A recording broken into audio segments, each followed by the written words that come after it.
আগামী শুক্রবার স্বাধীনতা দিবস। তার আগে মালদা জেলা পুলিশের উদ্যোগে জেলা জুড়েই নজরদারি এবং নিরাপত্তা বাড়ানো হয়েছে।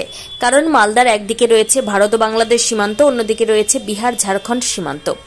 সেদিকে লক্ষ্য রেখে স্বাধীনতা দিবসের ঠিক আগে জেলার বিভিন্ন প্রান্তে নাকা চেকিং এবং তল্লাশি অভিযান চলছে।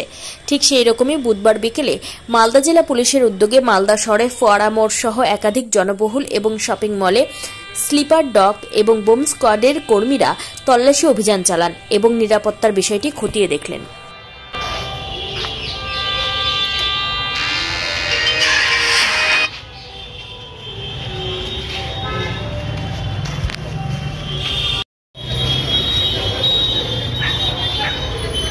অ্যালার্ট করা